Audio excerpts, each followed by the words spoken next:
1619, a big year. The English found those first years in America really hard. Remember, 4 out of 5 of the first 10,000 settlers died soon after they arrived in Virginia. Most people would have given up, but not the English. The harder the challenge, the more determined they became. The year 1619 was a turning point. After 1619, you could tell the English were in America to stay. It was a year of many firsts in Virginia. The first boatload of Africans, the first boatload of women, first labor strike, first time English settlers are allowed to own land, and first elected lawmakers. That is a lot for any year. You already know about that boatload of Africans. Now, about those women. They too were sold on the docks. Do you want a wife?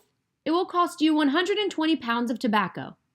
Those are the terms when a shipload of women arrives in Jamestown in 1619. These are poor women who are unable to pay the cost of their Atlantic journey.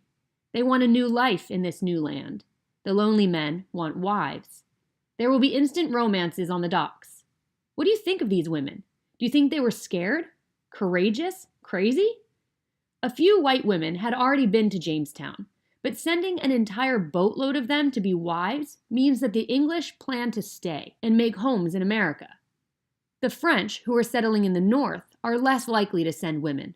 Still, in 1619, the men in Jamestown outnumber the women by 8 to 1. Some historians think the reason there was much violence in Jamestown was because many more men than women and children lived there. Do you think that is true? Do you think men living alone fight more than people in families? That is something to discuss. In 1619, the Virginia Company lets the settlers have land of their own. That gives them a reason to work hard. The first workers' strike in British America happens in 1619. Polish workers at Jamestown, who are glassmakers, demand the same rights as Englishmen. They get those rights and go back to work. There are Poles, Dutch, Germans, and Italians at Jamestown. Do you think it's strange that they all want English rights? What about their own rights? The answer to that is very simple. English men and women have more rights and freedom than people do in other European nations. They expect those same rights in America, and so do people from other nations who come to the English colonies. John Smith said that no one would come to the New World to have less freedom.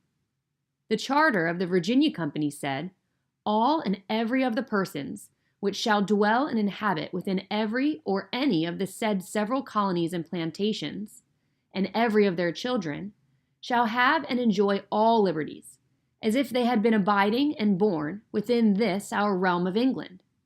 That means that nobody will lose freedom if he moves from England to America.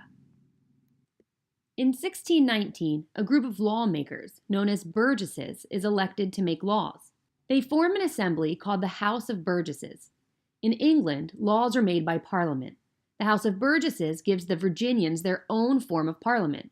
That has never happened in a colony before. By the way, do you know what a colony is? A colony is land controlled by a distant or foreign nation.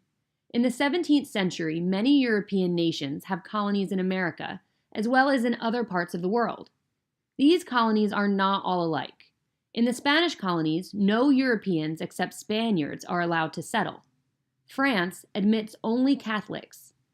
The English colonies have open doors.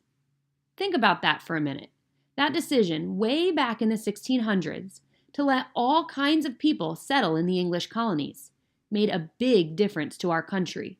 We would become a pluralistic society. Now that you know about colonies, let's get back to the House of Burgesses.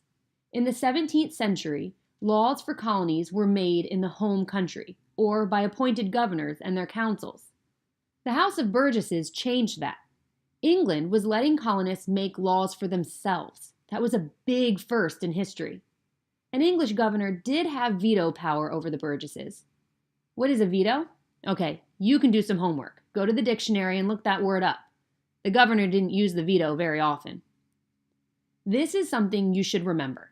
The House of Burgesses, formed in 1619, gave America its first representative government. It was the beginning of self-government in America. Hold on. That isn't quite true. Some Indian tribes had representative government.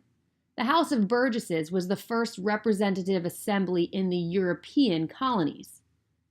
It was only a dozen years since those 3 small ships were tied to the trees at Jamestown, and the English colonists were doing something very unusual.